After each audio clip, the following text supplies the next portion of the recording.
ખબર નહીં કેમ હસતા હશે એ લોકો કે જે અંદરથી તૂટી ગયા હોય છે. જિંદગીનું કંઈક એવું છે કે નજીકના છે ને એ ઓળખતા નથી અને દૂરના બધું જાણીને બેઠા છે. મહોરા બની જવાય છે ક્યારેક અજાણ્યા ખેલના, ને ક્યારેક જાણીતા માણસો ખેલ ખેલીને હાલ્યા જાય. આપણું બાળપણ ટાયર ને ટ્યુબમાં ગયું અને અત્યારનું બાળપણ યુટ્યુબમાં જઈ રહ્યું છે.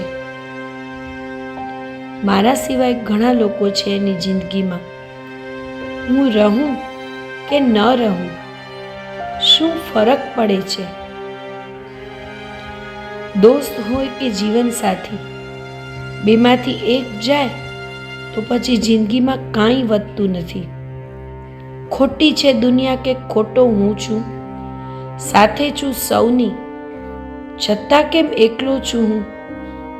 ભગવાન નરી આંખે બધું જોવે છે, તો પણ વફાદારી નિભાવનાર જ જિંદગીભર રોવે છે.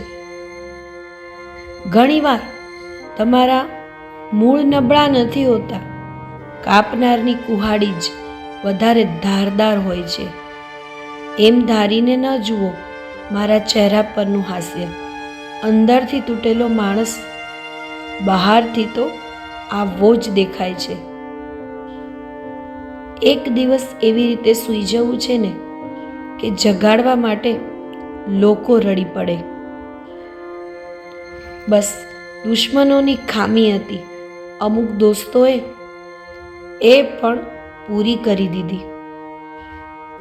ઘણો શોખ હતો લોકોને ખુશ રાખવાનો. ભાન ત્યારે થયું જ્યારે મારે જરૂર હતી ત્યારે કોઈ સાથે નહોતું. કોણ જાણે મન પર શેનો ભાર છે યાદ નથી આવતું, પણ નક્કી કોઈકનું કંઈક તો ઉધાર છે. અંધારું જ જ્યાં આપણું હોય ને ત્યાં પારકાનું અજવાળું કામ નથી આવતું. દુઃખ તો થાય જ જ્યારે કલાકો સુધી એક રિપ્લાય માટે રાહ જોવા છતાં પણ રિપ્લાયમાં માત્ર હમ જ આવે.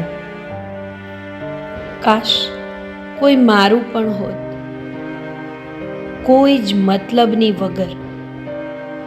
દુઃખ તો ત્યારે થાય જ્યારે વિશ્વાસ માટે કોઈ પોતાના સાબિતી માંગતા હોય. સવાલો જિંદગીના એટલા પણ અઘરા ન હતા, પણ મુશ્કેલી તો એ હતી કે મળેલા જવાબ ગમતા ન હતા. પ્રયત્નમાં તો અમારા કોઈ જ કમી ન હતી.